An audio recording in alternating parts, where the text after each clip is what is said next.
নমস্কাৰ, আজি মই আপোনালোকলৈ অতি সোৱাদ লগা আটাৰ পিঠাৰ ৰেচিপি এটা লৈ আহিছোঁ। আপোনালোকে এই পিঠাটো পাকঘৰত থকা বস্তুৰে বনাব পাৰিব। বহুত বেছি সোৱাদ লগা।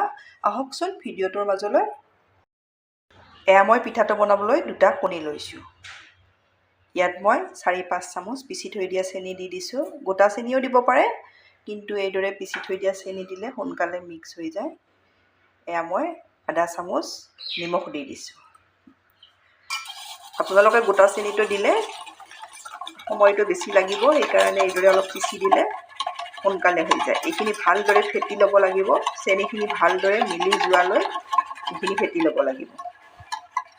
এইখিনি মই ভালদৰে চেনিখিনি গলি যোৱালৈ এইখিনি মিক্স কৰি ল'ব। এতিয়া ইয়াতে 2 চামুচ জোখত মই ৰিফাইন দি দিম। এয়া চামুচ, এয়া 2 চামুচ। ৰিফাইনখিনিও ভালদৰে ইয়াতে মিলাই ল'ম। আপোনালোকে মোৰ ভিডিঅ' চাই ভাল পালে লাইক, কমেণ্ট আৰু ছাবস্ক্ৰাইব কৰি দিব। ফেমিলিৰ লগত শ্বেয়াৰ কৰিব। এয়া ৰিফাইনখিনিও মই ভালদৰে মিলাই ল'লোঁ। এতিয়া ইয়াতে ফ্লেভাৰৰ কাৰণে মই ইলাইচি গুড়ি দিছোঁ। মই ইলাইচি, গোটা ইলাইচি 2 চামুচ চেনিৰে এইদৰে মিহিকৈ গুড়ি কৰি লৈছোঁ। ভেনিলা এছেঞ্চো দিব পাৰে।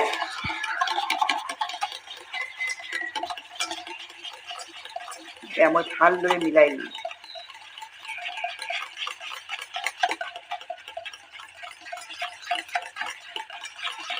একেবাৰে সহজতে ধুনীয়া পিঠা এটা ঘৰত এইদৰে বনাব পাৰিব। এয়া গোটেইখিনি মই ভালদৰে মিলাই ল'লোঁ। এতিয়া মই পিঠাটো বনাম এয়া আটাৰে। এয়া মই এবাটি আটা লৈছোঁ।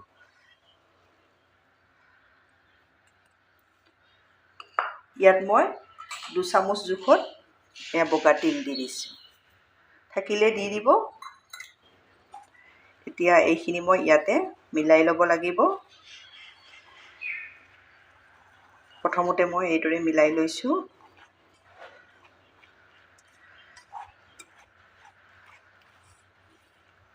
প্ৰতিটো ষ্টেপ আপোনালোকে ভালদৰে চাই যাব। ধুনীয়া পিঠা এটা আপোনালোকে এইদৰে ঘৰতে সহজতে বনাব পাৰিব। এতিয়া মই এইখিনি ভালদৰে মুঠি ল'ব লাগিব। আমি আটা যিদৰে মুঠোঁ সেইদৰে মুঠি ল'ব লাগিব। যদি দৰকাৰ হয় ইয়াতে মই আৰু আটা দিম, আৰু নালাগিলে নিদিওঁ। আপোনালোকৰ কম বেছি পৰিমাণেও আটাটো লাগিব পাৰে। এইদৰে মই মুঠি ল'ম। এইখিনি মই ভালদৰে মুঠি ল'লোঁ। এইটো জোখত হৈ যাব। আপোনালোকৰ আটাৰ পৰিমাণটো কম বেছি পৰিমাণেও লাগিব পাৰে।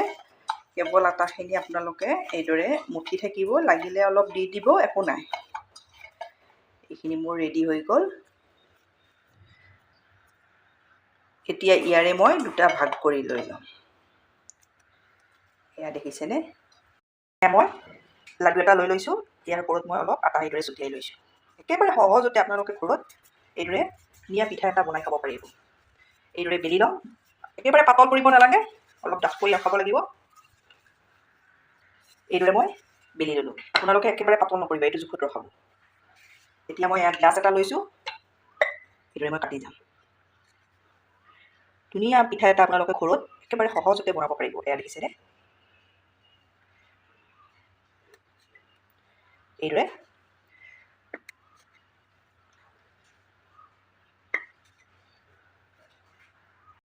এইখিনি মই এইদৰে ৰেডি কৰি ল'লোঁ। এয়া দেখিছেনে? এয়া মই কেৰাহীত ৰিফাইন দিছোঁ। ৰিফাইনখিনি একেবাৰে বহুত বেছি গৰম কৰি নল'ব আৰু বেছি ঠাণ্ডাও কৰি নল'ব। এতিয়া মই গেছৰ ফ্লেমটো ল' টু মিডিয়াম কৰি দিছোঁ। এতিয়া এইদৰে মই পিঠাকেইটা দি গৈছোঁ। একেবাৰে সহজতে ধুনীয়াকৈ আপোনালোকে এই পিঠাটো ঘৰত বনাব পাৰিব। এয়া দেখিছেনে? এইদৰে ওপৰলৈ উঠি আহিব।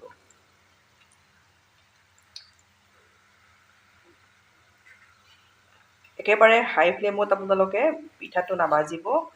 বাহিৰটো ৰংচঙীয়া হ'ব, ভিতৰলৈ নিসিজিব। সেইকাৰণে আপোনালোকে তেলটো অলপ ভালদৰে গৰম কৰি ল'ব। লৈ ল' টু মিডিয়াম কৰি এইখিনি ভাজিব। এইদৰে লুটিয়াই দি গৈছোঁ। খুব টেষ্টি পিঠা।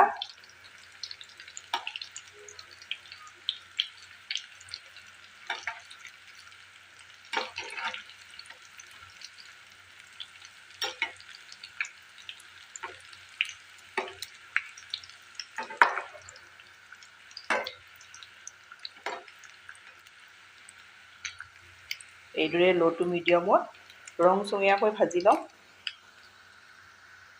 এইদৰে আপোনালোকে ল' টু মিডিয়ামত এইদৰে ৰংচঙীয়াকৈ ভাজি ল'ব। ইয়াতকৈ অলপ ডাঠো কৰিব পাৰে। মই এইটো জোখতে ৰখাই দিম। এয়া দেখিছেনে কিমান ধুনীয়া হৈছে। একেবাৰে সহজতে আপোনালোকে এই পিঠাটো বনাব পাৰিব। এতিয়া মই নমাই ল'ম। এতিয়া আকৌ দুই নম্বৰ পিঠাকেইটাও এইদৰে মই ভাজি ল'ম।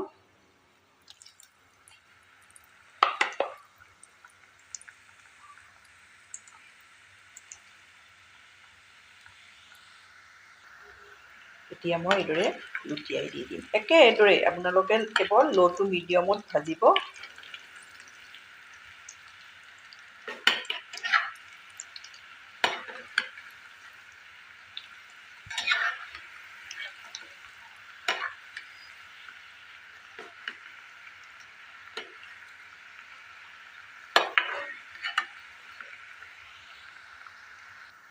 এয়া মোৰ দ্বিতীয় পিঠাকেইটাও হৈ গ'ল। এয়া দেখিছেনে? এতিয়া এইদৰে মই গোটেই পিঠাকেইটা মই ভাজি ৰেডি কৰি দিম। দেখিছেনে কিমান মচমচীয়া হৈছে। এতিয়া মই প্লেটত উলিয়াই ল'ম। এয়া মই প্লেটত উলিয়াই ল'লোঁ। এয়া দেখিছেনে কিমান ধুনীয়া হৈছে। একেবাৰে আপোনালোকে পাকঘৰত থকা বস্তুৰে এইদৰে বনাব পাৰিব। এটা মই আপোনালোকক দেখাই দিছোঁ। একেবাৰে মচমচীয়া হৈছে। বহুত বেছি সোৱাদ লগা। এইদৰে আপোনালোকে বনাব, বনাই খাই কেনে পায় কমেণ্টত জনাব। ধন্যবাদ ভিডিঅ'টো শেষলৈ চোৱাৰ বাবে।